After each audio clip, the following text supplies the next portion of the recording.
Have you ever wondered what would happen if Earth itself was tested? If the entire human race was forced to stand against an enemy far beyond our understanding? Tonight's story is one of defiance, of unity, and of the moment the galaxy realized humanity will never bow down. It began with the arrival of the Vakal Dominion. They were not raiders, not mere conquerors. They were an ancient civilization that had bent hundreds of worlds to their will. The Vakal did not negotiate. They did not ask. They simply arrived.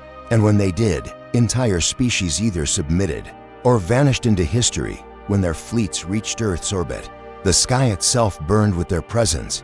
Colossal ships, bristling with weapons we could not hope to match, blotted out the sun. The world's governments scrambled to respond. But before any defense could be mounted, a message was broadcast globally. That it was simple, cold, absolute. Humanity, kneel. Pledge yourselves to the Dominion or be erased. The aliens gave Earth one day to decide, one day to choose between servitude or annihilation. For many, fear took hold. After all, what could humans do against such power? We had armies, yes, but compared to the fleets above us, they were dust. We had weapons, but nothing that could pierce shields forged in the hearts of dying stars. And yet, something stirred within humanity.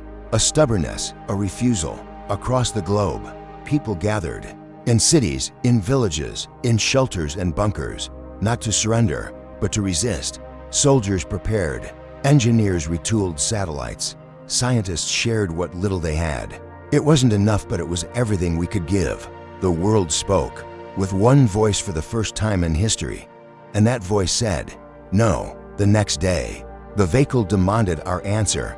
Humanity responded by firing every missile, every railgun, every weapon we had.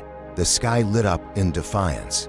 The Dominion ships shrugged off the attack, their shields glowing faintly before dissipating the assault. To them, it was pathetic, a tantrum from primitives, but it was not about victory. It was about defiance. The Vakal descended, their armies pouring onto the surface, towering warforms, armored beasts, soldiers wielding energy blades that cut through steel. Entire cities fell in hours.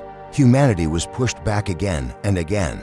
But still, we fought, street by street, building by building.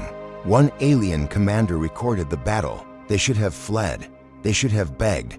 Instead, they threw themselves into our blades. Why? Why fight when there is no hope? They could not understand.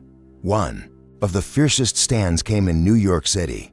A coalition of soldiers and civilians dug in among the ruins. They knew they couldn't win, but they fought anyway, holding back wave after wave.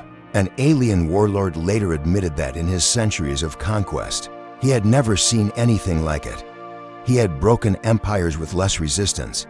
Yet here was humanity, outnumbered, outgunned, outmatched, refusing to yield.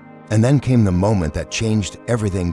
Deep in orbit, Earth's last functioning orbital station, a relic more than a weapon, was loaded with its final payload.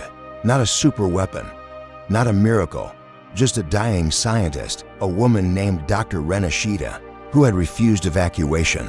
She stayed behind, not with soldiers, not with armies, but with a single idea. If humanity could not win with strength, they would win with audacity. The station's core reactor was unstable, damaged beyond repair. Ishida redirected all power, all containment, into one final strike. She broadcast a message to the Dominion fleet before it detonated. Her words were simple. You may kill us, you may burn our world, but know this: we will never kneel. Humanity bows to no one. And with that, the station erupted. The explosion tore across orbit, vaporizing one Dominion dreadnought and crippling another against their vast fleet. It was nothing, insignificant, and yet it was everything. For the first time in centuries, the Vakal were shaken, not by the damage, but by the message. Here was a species that faced extinction and still chose defiance. To the Dominion, fear was the tool that bound the galaxy.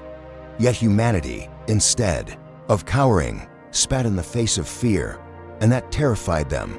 The war raged on for weeks. Earth burned, cities fell, millions died. But the resistance never broke.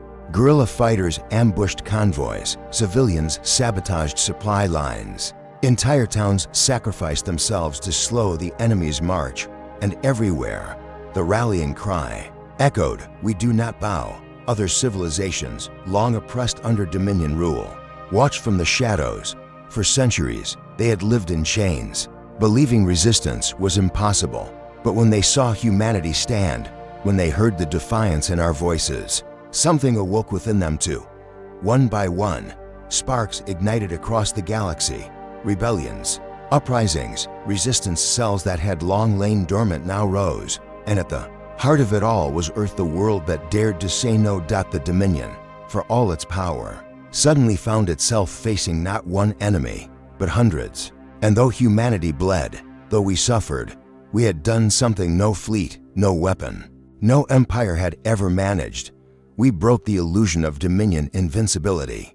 In the centuries to come, historians, human and alien alike, would call it the Day of Defiance, the moment a single species, fragile by galactic standards, stood against a giant and refused to kneel. What happened to Earth in the aftermath? The scars remained, our cities rebuilt, our people mourned, but we stood free. And across the stars, billions of others found the courage to rise as well. So why are humans special? It isn't strength, it isn't technology, it isn't even survival, it's defiance. That burning refusal to accept chains, to surrender, to kneel, against gods, against monsters, against impossible odds. Humanity will always rise. That is our gift, that is our curse, and that is why the galaxy will never forget the day Earth said no. So, my friends, what would you have done on the Day of Defiance?